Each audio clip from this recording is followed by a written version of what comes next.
সেটা আমি আগে বললাম না যে ডুপ্লেক্সটা ভালো হবে। আমি উপরের তলায় থাকবো, আমি নিচতলায় থাকবেন, এটা তো আগেই বললাম আমি আপনাকে। এক্সকিউজ মি স্যার, আপনারা কি আমাদের লঞ্চে কেবিন নিয়েছেন? কত নাম্বার কেবিন নিয়েছেন স্যার? আসলে হয়েছে কি, আমরা বাইরে কিছু কেবিন দেখেছি, সেগুলো আসলে ওই রকম আমাদের পছন্দ হয়নি। তো এখানে আসলাম, এসে অনেকগুলো কেবিন দেখছি, কিন্তু কেবিন যে কার কাছ থেকে নেব তার তো খুঁজে পাইতেছ না। স্যার আমি হচ্ছি লঞ্চের সুপারভাইজার, আমার কাছে বলুন। আচ্ছা, এখানে কি কেবিন পাওয়া যায়? জি স্যার, আজকে আমাদের 2টি কেবিন আছে, আপনার বলেন কোনটা লাগবে। কোন ধরনের কেবিন আপনার আছে? আমাদের তো স্যার নানান ধরনের কেবিন আছে, আমাদের ডুপ্লেক্স, ট্রিপ্লেক্স, ভিআইপি, সিঙ্গেল, আর এটা তো হচ্ছে স্যার ভিভিআইপি। আপনার কেমন কেবিন চাই? মিস্টার রাছেল, ধরেন আপনি এটা কি নেবেন? আপনি ওই ডুপ্লেক্স নেবেন নাকি ডাবল নেবেন? ডুপ্লেক্সটা নেওয়াই ভালো হইবে। আমি উপরের তলায় থাকলাম, আমি নিচতলায় থাকলেন। সেটা বুঝ করা যাইবে না, আগে কেবিন নেওয়ার পর কেডা তলে থায় আর কেডা উপরে থায়। আচ্ছা, আপনাদের এইখানে এসি আছে কেবিনে? এটা কোন ধরনের কথা বললেন স্যার আপনি? আর আপনি বলতে পারেন এটা এক ধরনের মাঘ মাসের শীত কাঁপুনি উঠে যায়। আর আসলে স্যার আপনি আমার মনে হয় এর আগে বরিশালের লঞ্চে আসেন নাই। হয়েছে কি, আমরা বেসিক্যালি বিমানে আসা যাওয়া করি, তো লঞ্চে একটা তেমন ওঠা হয় না।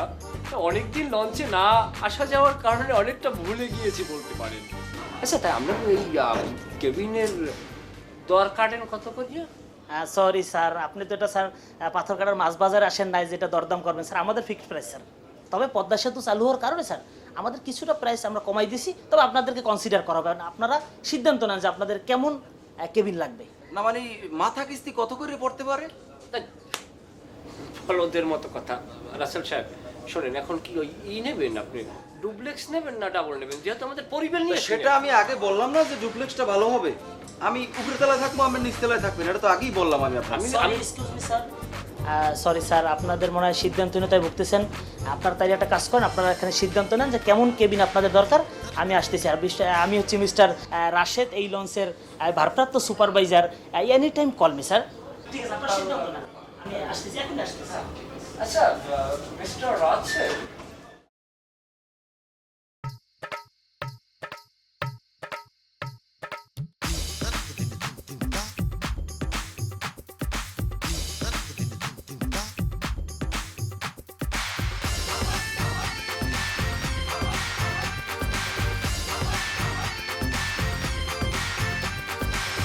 মুরব্বী মেলা করছেন কমনে?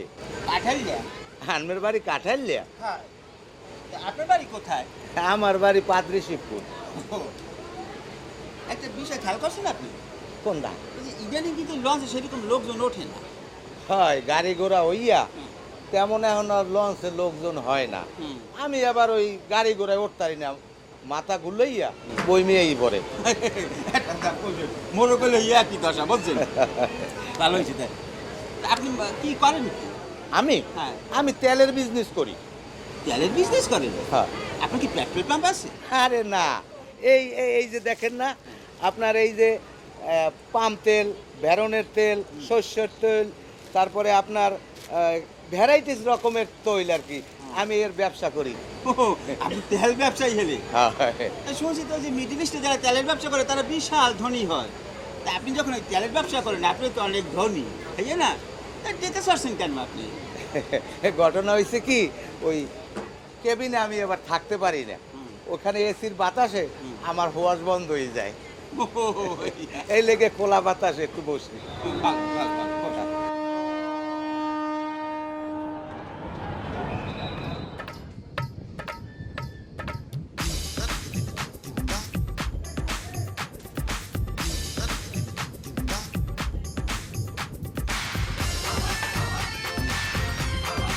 তুই যে ওইখানে বসে আমার সামনে ঠ্যাং তুলিয়ে বসছো, এটা কি তুই ঠিক কেমন করছো?